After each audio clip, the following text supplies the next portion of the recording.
নেইমারের ফেরার দিন স্কটল্যান্ডের বিপক্ষে জোড়া গোলে দারুণ এক জয় পেল ব্রাজিল। আজকের ম্যাচে সবথেকে বড় চমক হয়তো ছিল এই নেইমার জুনিয়র, যিনি 982 দিন পূর্বে ব্রাজিলের হয়ে খেলেছিলেন। সেটাও আবার সেই আমরা দেখেছি 2022 বিশ্বকাপে, সম্ভবত যদি ভুল না করি। তারপর থেকেই তার লাইফে একের পর এক ইনজুরিতে তিনি পড়েছেন এবং একের পর এক ইনজুরিতে যেন একটা সময় মনে হয়েছে নেইমার হয়তো আর জাতীয় দলে ফিরতে পারবেন না। তবে সেই নেইমার যিনি আসলে থামতে জানেন না, যাকে আসলে থামানো যায় না, তিনি যেন বাংলাদেশের মাশরাফি, যিনি বারবার অস্ত্রোপচার করে কিন্তু দেশের জন্য লড়েছেন। সেই নেইমার কিন্তু আজকে তার দেখা আমরা পেয়েছি। একই সাথে নেইমারের এমন প্রত্যাবর্তনের দিনে দারুণ একটা জয় পেয়েছে, যেই জয় আবার 3-0 গোলের ব্যবধানে। আজকের ম্যাচ আপনি কিরকম দেখলেন? দুর্দান্ত। বিশ্বকাপের শুরুটা 1-1 গোলে হলেও বিশ্বকাপ গ্রুপ পর্বের শেষ ম্যাচে 3-0 গোলের জয় দিয়ে বলা যায় যে একদম আত্মবিশ্বাসের চূড়ায় উঠে ব্রাজিল বিশ্বকাপ গ্রুপ পর্ব শেষ করলো। স্পেশালি নেইমারের যে কথাটা আমরা বলছি, 76 মিনিটে নেইমারকে সাবস্টিটিউট করা হয়। যদিও ম্যাচের আগে অনেক কথা উঠছিল নেইমারকে আদৌ নামানো হবে কি না সেটি নিয়ে, বাট আমরা প্রিভিয়াস ডিসকাশনে বারবার বলছিলাম যে হয়তো শেষের 10 থেকে 15 মিনিট নেইমারকে দেখা গেলেও যেতে পারে। সেটাই করেছে কার্লো আনচেলত্তি। এত বছর পর ব্রাজিলের সেই চিরচেনা হলুদ জার্সিতে আবারও নেইমারের দেখা পাওয়া। এবং আজকের ম্যাচে আমার মনে হয়েছে যে 2026 বিশ্বকাপে ব্রাজিল দল খেলছে, কারণ এর আগের দুই ম্যাচে যদিও ব্রাজিল দল হারেনি, প্রথম ম্যাচে ড্র করেছে, দ্বিতীয় ম্যাচেও 3-0 ব্যবধানের জয়। তবে আমার কাছে মনে হয়নি সেই পুরনো ব্রাজিল। তবে আজকের ম্যাচে মনে হয়েছে সেই পুরনো ব্রাজিল এবং সমন্বিত একটা পারফরমেন্স দেখেছি। এবং 76 মিনিটে নেইমার নেমে তিনিও কিন্তু কয়েকটা অ্যাটেম্প নিয়েছে এবং শট অন টার্গেটও কিন্তু একটি ছিল, যদি সেটি গোলে কনভার্ট হয়নি, একটু দুর্বল শট ছিল। তবে সব থেকে খুশির খবর এটা হয়তো শুধু not only Brazilian supporters but also team supporters, তাদের জন্য আসলে বিশেষ একটা দিন। কারণ আমি নিজেও একজন আর্জেন্টাইন সাপোর্টার্স, তবে নেইমারকে হেড করে এমন খেলোয়াড় বোধহয় পৃথিবীতে নেই। কারণ নেইমার একজন অসাধারণ খেলোয়াড়, মাঠে তিনি থাকেন প্রাণবন্ত এবং সতীর্থ থেকে শুরু করে বিপক্ষ দলের সাথে তার আচরণটাও কিন্তু দারুণ। একই সাথে তার সেই স্কিলফুল খেলা এবং ড্রিবলিং, তার যে অসাধারণ ড্রিবলিং, সেটি কিন্তু সারা বিশ্বের ফুটবলাররা মিস করেছে। এবং আমরা দেখেছি যে সামাজিক যোগাযোগ মাধ্যমে আর্জেন্টাইন কিংবা পর্তুগাল ফ্যান সবাই কিন্তু নেইমারের এই প্রত্যাবর্তনে কিন্তু দারুণ উচ্ছ্বসিত এবং তার খেলার দেখাটাও আসলে মনের শান্তি। অফকোর্স নেইমার তো ছিলই, তবে star of the night Vinicius জুনিয়রের কথা কিন্তু আমাদেরকে বলতেই হয়। ব্রেসের মাধ্যমে ব্রাজিলকে পরবর্তী রাউন্ডে নিয়ে গেল ভিনিসিয়াস জুনিয়র। বারবার যেটা হচ্ছিল কথাবার্তা যে ভিনিসিয়াস জুনিয়র হয়তো ন্যাশনাল তেমন ভালো পারফর্ম করতে পারে না, ক্লাব ফুটবলে তিনি দুর্দান্ত অলমোস্ট ব্যালন ডি'র জিতে ফেলেছিলেন কয়েক বছর আগে, বাট এইবারের বিশ্বকাপে কিন্তু তিনি নিজের চিরচেনা রূপে ফিরে এসেছে ব্রাজিলের হয়ে।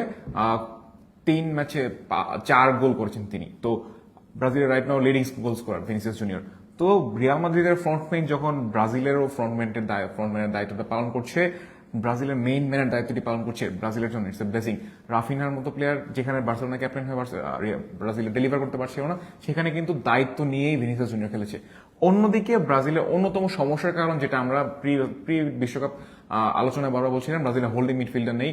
তবে সেই জায়গা থেকে কিন্তু আজকে ব্রাজিলের মিডফিল্ডাররা দুর্দান্ত পারফর্ম করেছে। বেশ কিছু ক্রিয়েটিভিটি আমরা দেখতে পেয়েছি পাকুয়েতা গুইমারাসের পা থেকে। Even if I am not wrong, yes, গুইমারাসের 2টি অ্যাসিস্ট রয়েছে। পাকুয়েতার হয়তো অ্যাসিস্ট নেই, বাট বেশ কয়েকটি বিগ চান্স কিন্তু তিনি ক্রিয়েট করেছেন। তো এই যে টিপিক্যাল যে আলোচনাটা ছিল ব্রাজিলের মিডফিল্ডার ভালো না, হোল্ডিং মিডফিল্ডার নেই, যদিও টিপিক্যাল হোল্ডিং মিডফিল্ডার নেই, আমি এখনো বলবো যে টিপিক্যাল হোল্ডিং মিডফিল্ডার ব্রাজিলের নেই। হয়তো বড় বড় দলের এগেইনস্টে ফেস করতে মানে ঝামেলা ফেস করলেও হতে পারে, বাট আজকের ম্যাচে ব্রাজিলের মিডফিল্ড দুর্দান্ত ক্রিয়েটিভ ছিল। একই সাথে কুনহার কথা যদি বলি, তিনি এক ম্যাচের জোড়া, এর আগের ম্যাচে জোড়া গোল করেছিলেন, আজকের ম্যাচেও তার অসাধারণ একটা গোল। তবে আজকের ম্যাচে সব থেকে ভালো হ্যাট্রিকের সুযোগটা কিন্তু ভিনির ছিল, যদিও তিনি বারবার আক্রমণ, একের পর এক মুহুর্মুহুর আক্রমণ চালিয়েছে, তবে আসলে গোলের দেখাটা পায়নি, বারবার তার শট ডিফ্লেক্ট হচ্ছিল। তবে তার চেষ্টাটুকু ভালো ছিল এবং আজকের ম্যাচে অন্তত তাকে খুব বেশি এনার্জেটিক মনে হয়েছে একদম ম্যাচের শেষ পর্যন্ত। এবং পুরো ব্রাজিল দল একটা প্রাণবন্ত অবস্থায় ছিল এবং সবার মধ্যে একটা গেম নিয়ে কিন্তু একটা সিরিয়াসনেস আমরা দেখেছি। গত 2 ম্যাচে কিন্তু সেটি ছিল না। এই যে গ্রুপ চ্যাম্পিয়ন হওয়ার একটা প্রবণতা তাদের কিন্তু ম্যাচের শুরু থেকেই ছিল এবং শেষ পর্যন্ত তারা হয়তো নিঃসন্দেহে গ্রুপ চ্যাম্পিয়ন হয়ে পরের রাউন্ডে যাচ্ছে। তার মানে নকআউট পর্বে অর্থাৎ সুপার 32-তে জাপানের মুখোমুখি হবে ব্রাজিল। এবং জাপানকেও কিন্তু আসলে ছোট করে দেখার সুযোগ নেই, যে জাপান এশিয়ান জায়ান্টস এবং 2018-22 বিশ্বকাপে তারা যা করে দেখিয়েছে, এবারের বিশ্বকাপে সেই ঝলকটা আরো বাড়িয়েছে। তাদের বিপক্ষে লড়তে হবে ব্রাজিলের। তার আগে জয় দিয়েই হয়তো গ্রুপ পর্ব শেষ করেছে ব্রাজিল, এবং ব্রাজিলের এখন সামনে আগানোর পালা, এবং সেটি নকআউট পর্ব, রাউন্ড অফ 32। এক্স্যাক্টলি। আজকে ব্রাজিলের আমি বলবো যে পুরো 11 জনই দুর্দান্ত পারফর্ম করেছে। আমরা ভিনিসিয়াস জুনিয়রের কথা বললাম, নেইমার জুনিয়রের কথা বললাম, রায়ানের কথা বললাম, বাট এলিসন বেকারকে কিন্তু ভুলে গেলে চলবে না। বেশ কয়েকটি সেভ তিনি দিয়েছেন, এবং কি দারুণ সেভ। Exactly. এলিসন বেকারকে দুর্দান্ত আমরা save দিয়েছে। বিশ্বমানের 1 নম্বর গোলকিপার একটা সময় ছিলেন, এখন হয়তো নেই, তবে তাকে আসলে মানতে হবে তিনিও ওই 1 নম্বর পজিশনটা মনে হয় এখনো তার পারফরমেন্সে ধরে রেখেছেন। আজকে স্কটল্যান্ডে বেশ কয়েকটা জোরালো আক্রমণ ছিল এবং গোল হওয়ার মতো, এবং 5টি সবগুলো শট টার্গেটে তিনি সেভ দিয়েছেন এবং সবগুলো কিন্তু ঠেকিয়ে দিয়েছে। এবং আজকের ম্যাচ ক্ষেত্রেও যদি দেখি যে ব্রাজিল এবং স্কটল্যান্ডের মধ্যকার আক্রমণের ধার কতটা এগিয়ে ব্রাজিল, যদি মোট টোটাল শটের ক্ষেত্রে যদি বলি 21টা টোটাল শট নিয়েছে ব্রাজিল, অপরদিকে স্কটল্যান্ড নিয়েছে মাত্র 11টি, অর্থাৎ অর্ধেক শট নিতে পেরেছে। শট অন টার্গেটের ক্ষেত্রেও অনেক বেশি এগিয়ে ব্রাজিল, যদিও অনেক বেশি আমি বলবো না, কারণ 5টি শট অন টার্গেট নিয়েছে স্কটল্যান্ড, যেখান থেকে একটাও স্কোর করতে পারেনি। অপরদিকে 8টা শট অন টার্গেট নিয়ে সেখান থেকে তিনটি স্কোর করতে পেরেছে ব্রাজিলের খেলোয়াড়রা। বল পজিশনের ক্ষেত্রেও বেশ একটা ডিফারেন্সই নেই, 54% বল পজিশনে ছিল ব্রাজিলের দখলে, অপরদিকে 46% বল দখলে ছিল স্কটল্যান্ডের। এবং পাসেসের ক্ষেত্রে যদি বলি অনেক বেশি এগিয়ে ব্রাজিল, 602টা পাসেস দিয়েছে, অপরদিকে 448টা পাসেস দিয়েছে, এবং পাস অ্যাকুরেসি 93, যেটা আউটস্ট্যান্ডিং। ব্রাজিল যে মাপের দল, তাদের কাছ থেকে এই খেলায় আমরা প্রত্যাশা করি। আক্রমণ ভাগের কথা যেহেতু হচ্ছে, আমি একটু মনে করতে চাই স্কটল্যান্ডের প্রথম হাফের কথা। প্রথম হাফে কিন্তু স্কটল্যান্ড বেশ ছন্নছাড়া ছিল। যতগুলো আক্রমণ আমরা স্ট্যাটিস্টিক্স মাত্র দেখছিলাম, স্কটল্যান্ডের সবগুলো আক্রমণ কিন্তু দ্বিতীয় হাফে হয়েছে। প্রথম হাফে আমরা পুরো ছন্নছাড়া স্কটল্যান্ড দেখতে পেয়েছি। দ্বিতীয় হাফে যে অ্যাটাম্পট নিয়ে বা যে অ্যাগ্রেশন নিয়ে স্কটল্যান্ড খেলেছে, এটা যদি প্রথম হাফে তারা চেষ্টা করতো, হয়তো গোল লিস্টে তাদের নাম দেখা এবং দ্বিতীয়ার্ধে একদম সমানে খেলা খেলেছে। Exactly. এবং দ্বিতীয় অর্ধে কিন্তু শর্ট অন টার্গেট বলেন, অ্যাটাকিং মুড বলেন, সবকিছুতে কিন্তু স্কটল্যান্ড এগিয়ে ছিল। প্রথমার্ধে কিন্তু সেই গোলকিপার এবং তাদের কিন্তু সেই ডিফেন্সের ভুলেই কিন্তু দুটি গোল কিন্তু তাদের হজম করতে হয়েছিল। একটা গোলের কথা যদি বলি, একটা গোল খুব দারুণ ছিল এবং শেষের গোলটাও দারুণ বলবো, কিন্তু প্রথম যে গোলটি, সেই গোলটি কিন্তু আসলে অনেকটাই তাদের অনেক ভুলের কারণে হয়েছে। এবং একই সাথে ভিনির কিন্তু আজকে হ্যাটট্রিক হয়ে যেত, যে গোলটি নিয়ে বিতর্ক চলছে, যে গোলটি ভিআর চেকের মাধ্যমে বাতিল করা হয়েছে, ইতিমধ্যে কিন্তু আসলে অনেকেই সমালোচনা করছে। সমালোচনা করার কিন্তু জায়গাটুকু আছে, কারণ ভিআর চেকের মাধ্যমে শুধু দুপাশের দৃশ্য দেখানো হয়েছে। পেছন থেকে যে দৃশ্যটি, সেখানে কিন্তু দেখা গিয়েছে যে ওই স্কটল্যান্ডের যে খেলোয়াড়, তার কিন্তু পা প্রথমে ভিনিসিয়াসের কিন্তু পায়ে লেগে যায়, তারপরে কিন্তু ওর পায়ে একটা ডিফ্লেক্ট হয়, তারপরে কিন্তু ভিনির সাথে কিন্তু কন্ট্যাক্টটা যায়। যদিও এটা ফিফার রুলস, তারা হয়তো অনেক দিক ভেবে এই সিদ্ধান্ত নিয়েছেন, কিন্তু দিন শেষে বিতর্কমূলক একটা সিদ্ধান্ত কিনা। আমার কাছে মনে হচ্ছে ইট ওয়াজন্ট এ ফাউল। আপনি বেনিফিট অফ ডাউট যদি স্কটল্যান্ড দিতে চান, আপনি দিতে পারেন। আমরা এর আগে লিও মেসির একটা ফাউল দেখতে পেয়েছিলাম, ফাউল কাউন্ট হয়নি প্রথম ম্যাচে আলজেরিয়ার এগেনস্টে, সেম টাইপেরই একটা ফাউল ছিল, সেটি রেফারি ইগনোর করে গেছে বলা যায়। এখন খেলার মাঝখানে বেনিফিট অফ ডাউট একটা দল পায়, বেনিফিট অফ ডাউটের নিয়মই হচ্ছে এটা। বাট আপনি যদি আজকের ফাউলটার কথা আমরা বলি, আপনি একজন স্ট্রাইকার, আপনি একজন ডিফেন্ডারকে অ্যাপ্রোচ করছেন, প্রেস করছেন, তো এই ওয়ে ছাড়া আপনি কিভাবে একজন ডিফেন্ডার পায়ে থেকে বল দিবে? This is your way, that's how you do it. এইখানে যদি আপনি ফাউল ধরেন, আসলে I don't think that was a foul. একই সাথে মেসির যে ফাউল হওয়ার কথা, যদি এটা সেটা ফাউল কাউন্ট হয়নি, এবং এখানে কিন্তু একটা নিয়ম বা রুলস আছে, সেটি হচ্ছে যে দুবার অ্যাটেম্প। মেসির কথা যদি বলেন, আগে কিন্তু তার এই যে পায়ের কিন্তু উপরি অংশে কিন্তু এই হাঁটু দিয়ে কিন্তু স্পর্শ হয়েছিল, এবং সেটা হচ্ছে ফার্স্ট অ্যাটেম্প। এবং সেকেন্ড অ্যাটেম্প ছিল তার যে খেলার বুটটি আছে, একদম বুটের মাথা দিয়ে কিন্তু অ্যাটেম্প হয়েছে। আমার মনে হয় যে প্রথম যে অ্যাটেম্পটা, সেটি রেফারির চোখে অনেক সময় আছে, আপনি ভিআর চেক কিন্তু হয় না এসব ফাউলের ক্ষেত্রে।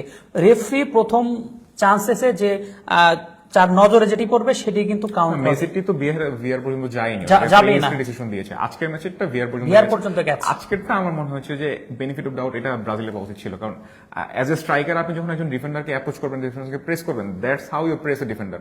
এখন আপনার পেছন থেকে হয়তো আপনার বুটে পা লাগতেছে, বাট একজন ডিফেন্ডারকে মানে প্রেস করতেছেন আপনি।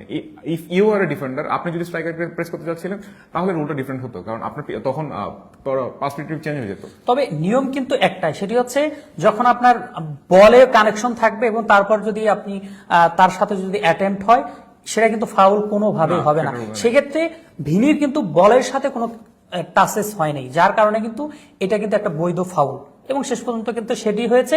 এবং এই ক্ষেত্রে কিন্তু রেফারি 50-50 ডিসিশন দিতে পারে। এটা নিয়ে আসলে আমার মনে হয় সমালোচনার কোনো একটা জায়গা নেই, একটা কন্ট্রোভার্সি। দিন শেষে 3-0 জয় পেয়েছে, ভিনি ডাবল গোল পেয়েছে, ব্রেস করেছে। তো হয়তো হ্যাট্রিক না পাওয়ার হতাশাটা থাকবে, বাট ব্রাজিল গ্রুপ চ্যাম্পিয়ন হয়ে পরবর্তী রাউন্ডে যাচ্ছে, নিজের 2টি গোল, 3 ম্যাচে 4 গোল, বর্তমান ব্রাজিলের লিডিং গোল স্কোরার এই ওয়ার্ল্ড কাপে।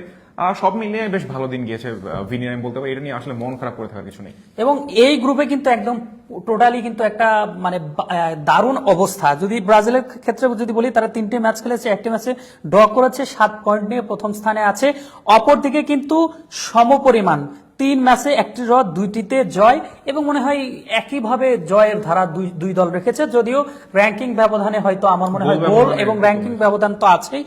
1 নম্বরে অবস্থান করছে ব্রাজিল এবং তারা কিন্তু নকআউট পর্বে যাচ্ছে, অর্থাৎ রাউন্ড অফ 32-তে যাচ্ছে গ্রুপ চ্যাম্পিয়ন হয়ে, এবং গ্রুপ 32 রাউন্ড 32-তে কিন্তু সেই জাপানের মুখোমুখি হবে ব্রাজিল। অপরদিকে যদি মরক্কোর কথা যদি বলি, মরক্কোর দেখা হতে পারে অনেকটা নিশ্চিতভাবে জার্মানি কিংবা নেদারল্যান্ডসের সাথে। এবং এই গ্রুপে কিন্তু খেলা জমে উঠেছে, সেটি হচ্ছে স্কটল্যান্ড। তারা কিন্তু 3 ম্যাচে 1টিতে জয় পেয়েছে, কোনো ড্র নেই, 2টিতে হার। একই দিকে হাইতির কথা যদি বলি, তাদের 3টিতেই হার। তাতে বলা চলে যে এই গ্রুপ থেকে এই 3 দল কিন্তু অনেকটাই নিশ্চিতভাবে বলা যায় যে 3 ম্যাচ যেহেতু খেলে ফেলেছে, এই গ্রুপ থেকে 3টি দল ইতিমধ্যে রাউন্ড অফ 32-তে যাচ্ছে এবং Brazil group champion. Exactly. Scotland আজকে বেসিক্যালি হাইটি সেকেন্ড ম্যাচ হারার পরই মোটামুটি নিশ্চিত হয়ে গিয়েছিল যে they are not going to the next round, তারা ওইখানে বাদ হয়ে গেছে। আজকে কিন্তু হাইটি বেশ চমক দেখিয়েছে, মরক্কোর এগেইনস্টে ফার্স্ট হাফে 2-2 গোলে সমতা ছিল। ইভেন যখন মরক্কো নিজেদের থার্ড গোলটি দেয়, that was the first time পুরো ম্যাচের মধ্যে প্রথমবার মরক্কো নিজেদের লিড ধরে রেখেছিল। বারবারই লিড কিন্তু হাইতির দখলে ছিল, যদিও শেষ পর্যন্ত নিজেদের ব্রিলিয়ান্সে মরক্কো বনাম হাইতির ম্যাচটি মরক্কো জিতে নেয় 4-2 গোলে। মরক্কো শুরুর দিন থেকে যেভাবে ম্যাচ খেলে আসছে, যেভাবে নিজেদের প্রোগ্রেসিভ অ্যাটেম্পট দেখাচ্ছে, the way they played football, it was brilliant. তো অনেকে ধরে নিচ্ছিল যে এই গ্রুপের চ্যাম্পিয়ন মরক্কো হলেও হতে পারে, জাপানের এগেইনস্টে মরক্কোর ম্যাচ আমরা দেখতে পেতে পারি, but unfortunately Brazil is the champion. Unfortunately Brazil is the champion. দেখো না ফেস জাপান। আমি শুরু থেকেই মরক্কো যখন 1-0 গোলে পিছিয়ে ছিল, পরে আবার 2-1 গোলে পিছিয়ে ছিল, তখন কিন্তু আমি ভরসা রেখেছিলাম এবং বলেছিলাম যে আসলে মরক্কোকে আসলে থেমে রাখা যাবে না এবং শেষ পর্যন্ত বড় একটা ব্যবধানে জিতবে, এবং সেটি কিন্তু হয়েছে। প্রথমে গোল ব্যবধান পিছিয়ে থেকেও শেষ পর্যন্ত এসে বড় একটা ব্যবধানে জেতা, সেটি আবার 4-2 গোলে। তাতেই বলা চলে এই মরক্কোকে আসলে আটকানো অনেক বেশি চ্যালেঞ্জ হবে যে কোনো দলের জন্য। সেটা তো অবশ্যই, গত বিশ্বকাপে তাদের পারফরমেন্স আমরা দেখেছি, ইভেন এবারের বিশ্বকাপেও আমরা যদি প্রথম ম্যাচের কথা বলি, ব্রাজিলের এগেইনস্টে কি দারুণ পারফরমেন্স করেছে। ব্রাজিলের অ্যাটাক লাইনকে যেভাবে তারা ধরে রেখেছে, এত সলিড ডিফেন্স লাইন মেনটেন করেছে, ব্রাজিল কিন্তু গোল বের করতে পারছিল না। যে ভিনিসিয়াস জুনিয়র পরের ম্যাচে 1 গোল, আমরা বলবো 2 গোল, 1টি অ্যাসিস্ট রয়েছে, এই ম্যাচে 2টি গোল রয়েছে। সেই ভিনিসিয়াস জুনিয়র সেকেন্ড ম্যাচে 1টি গোল ছিল। সেই ভিনিসিয়াস জুনিয়র কিন্তু ওই ম্যাচে 1টি গোল করার পর আসলে ডিফেন্স লাইন ব্রেকই করতে পারছিল না, বারবার টার্মিনেট ছিল, বারবার ফিরে আসছিল। সেই মরক্কো পরবর্তী রাউন্ডে নেদারল্যান্ডস হয়ে গেছে, তাদের ম্যাচ বেশ দুর্দান্ত একটি ম্যাচ হতে যাচ্ছে। এবং স্টার প্লেয়ারদের নিয়ে যদি একটু কথা বলি, যে 2 ম্যাচে 5টি গোল করেছে লিওনেল মেসি, 2 ম্যাচে 4টি গোল করেছে এমবাপ্পে, এবং 2 ম্যাচে আরো 4টি গোল করেছে হল্যান্ডের আর 3 ম্যাচে ভিনিসিয়াস করেছে 4টি গোল। যদিও সামনে আরেকটি করে ম্যাচ আছে, তবে সেই কম্পেয়ারে আমি যাব না। তবে স্টার বয়রা স্কোরিং করার কথা, দলকে জেতানোর কথা, সেটি কিন্তু হয়েছে। প্রত্যেকটা দলের যারা স্টার বয় রয়েছে সবাই কিন্তু গোল করে দলের জয়ে অবদান রাখছে। এই যখন অবস্থা, পরের রাউন্ড অফ 32-তে ব্রাজিলের ম্যাচ আবারও দেখা হবে এবং সেই ম্যাচ নিয়ে কিন্তু আবারও আপনাদের সামনে হাজির হব। ততক্ষণ থাকতে হবে যুগান্তর স্পোর্টসের সাথে, এবং এতক্ষণ যারা সাথে ছিলেন সবাইকে আন্তরিক ধন্যবাদ।